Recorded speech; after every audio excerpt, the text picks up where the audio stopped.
म्हसळा तालुक्यातील जांभूळ येथील जंगलात असणाऱ्या एअरटेल कंपनीच्या टॉवरजवळ कंपनीच्या टेक्निशियनला गुरुवार दिनांक 25 जुलैच्या मध्यरात्री संशयास्पद हालचाल जाणवली। त्याने वेळ न दवडता म्हसळा पोलिसांना याबाबतची खबर दिली। म्हसळा पोलीस तात्काळ घटनास्थळी दाखल झाले। यावेळी 4 ते 5 चोरटे मोबाईल टॉवरच्या बॅटऱ्या चोरताना आढळले। पोलिसांचा सुगावा लागताच हे चोरटे टेम्पोमधून बॅटरी घेऊन पळून जात होते।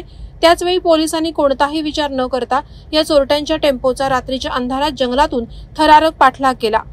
टेम्पोला रस्त्यात गाठलं, टेम्पोची झाडाझडती घेतली। त्यावेळी टेम्पोमध्ये केवळ 2 इसम असल्याचं पोलिसांच्या निदर्शनास आलं।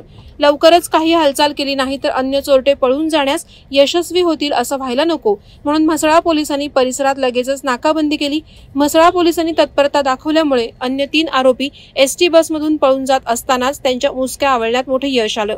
राधेश्याम यादव वय वर्ष 21 राहणार ठाणे, मोहम्मद चौधरी वय वर्ष 39, साधू यादव वय वर्ष 32, रमेश शुक्ला वय वर्ष 19 आणि सुनील यादव वय वर्ष 32 अशी अटक करण्यात आलेल्या आरोपींची नावे आहेत। या 5 चोरट्यांकडून 4 लाख रुपये किमतीच्या 40 बॅटऱ्या, टेम्पो आणि इतर साहित्य जप्त करण्यात आलंय। म्हसळा पोलिसांनी अवघे 3 तासात जीवावर खेळून आरोपींना पकडल्याने त्यांचं ग्रामस्थांमार्फत कौतुक होतंय।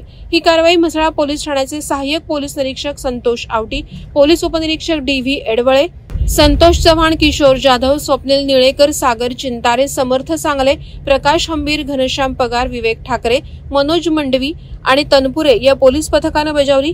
पकडण्यात आलेल्या आरोपींविरुद्ध म्हसळा पोलीस ठाण्यात गुन्हा नोंदवण्यात आला असून या चोरट्यांना जेरबंद केल्याने इतरही गुन्ह्यांचा शोध लागण्याची शक्यता वर्तवण्यात येत आहे। वादळवारा लाईव्हसाठी निकेश कोकचा, म्हसळा।